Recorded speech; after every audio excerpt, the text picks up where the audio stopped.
Welcome to Decoding Coding, where you master DSA, crack FANG interviews, and understand complex systems. Let's level up.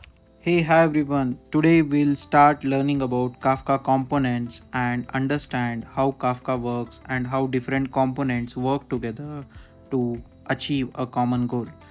So today's agenda will be we'll be learning about Kafka Brokers, Kafka Clusters, Kafka Topics, and Kafka Partitions. Let's start with Kafka Broker. A Kafka broker in a simple language is just a Kafka server which is having number of topics, and the messages which are getting published from a producer service are getting stored into a disk space. So each Kafka server or a broker will have its own disk storage where it will store all the incoming messages. So there is a producer service. There could be a number of producer service. In this case, there's one producer service which is publishing some messages into the Kafka service.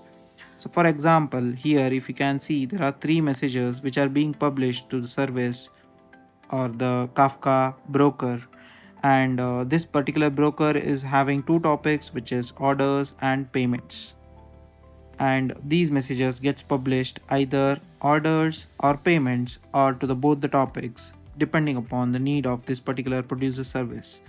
And again we will have consumer service which will work on a pull based mechanism, and it will pull the messages from either order topic or payment topic or from both the topics. So this is how a simple Kafka setup looks like with producer and consumers in it. Now let's step up a bit and understand what is a Kafka cluster. So a Kafka cluster is nothing but group of brokers. So we had a single broker here. Now we have multiple brokers here. In this case, we have three brokers which are in this particular Kafka cluster, and each broker will have all these topics. For example, in this case we have three different topics. One is orders topic, another is payments, and the another one is the notification topic.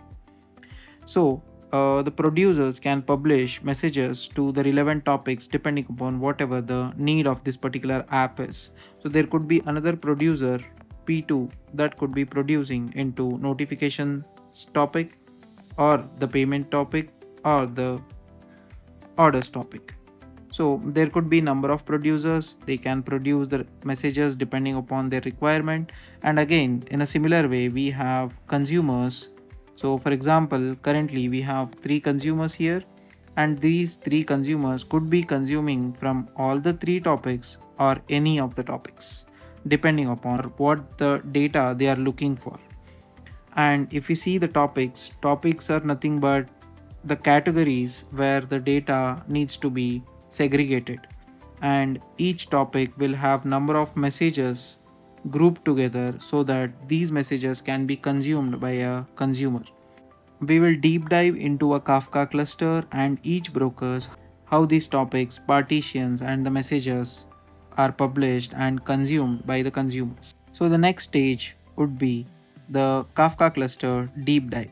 So if we see here in a similar setup, we have three brokers, but here let's say we are currently having two topics, and each topic is divided into different partitions. So these partitions could be spread across multiple brokers. For example, if we see the orders topic, it is currently having 6 partitions, and the partitions start from 0 to 5. And if we see, the first two partitions are with broker 1, and the second two partitions are with broker 2, and then the partition 4 and partition 5 are with broker 3. So the messages, let's say a producer service is sending events to orders topic, then based on the key of each message, Kafka will decide in which partition the message should go. So this part we'll look into in more detail, how the key hashing works and how the key based partitioning logic works in the next video. Here if you see, there is another topic, payments, and again here there are 5 or 6 different partitions where the messages will get published into each of these partitions, and how the broker manages that which partition got published, which message got published, or which messages got consumed. It's all managed with something called offsets.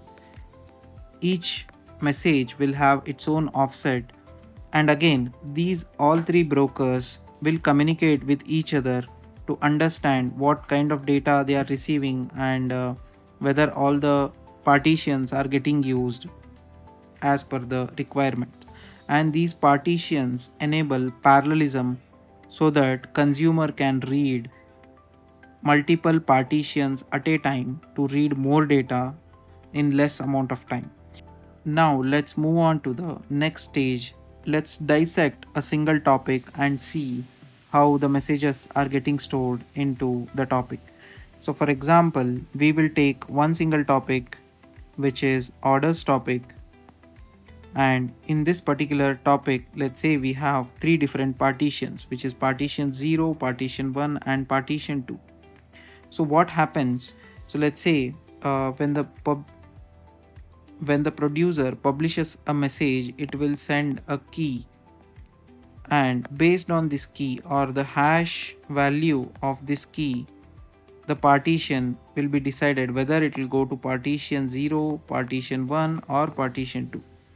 So basically, if a message with same key is sent, let's say it is key 1, and if the second message will also go with key 1, it will end up in the same partition. It will not go to a different partition because the hash of this key will remain same.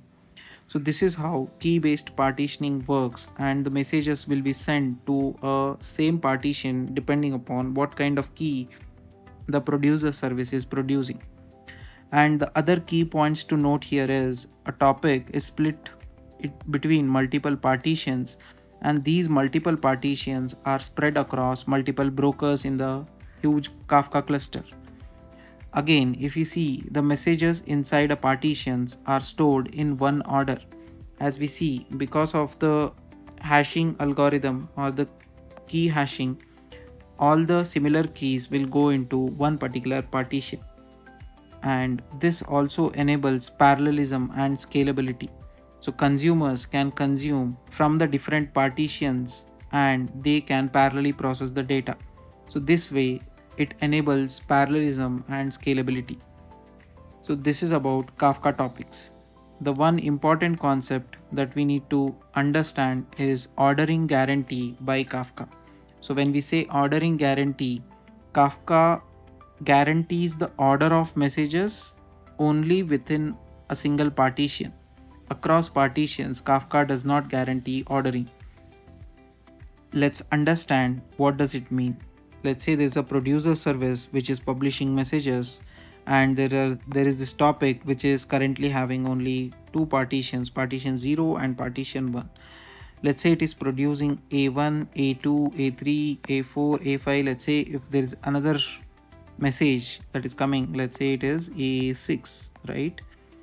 And these are all the messages are published into this partition in order, and these are the respective offsets.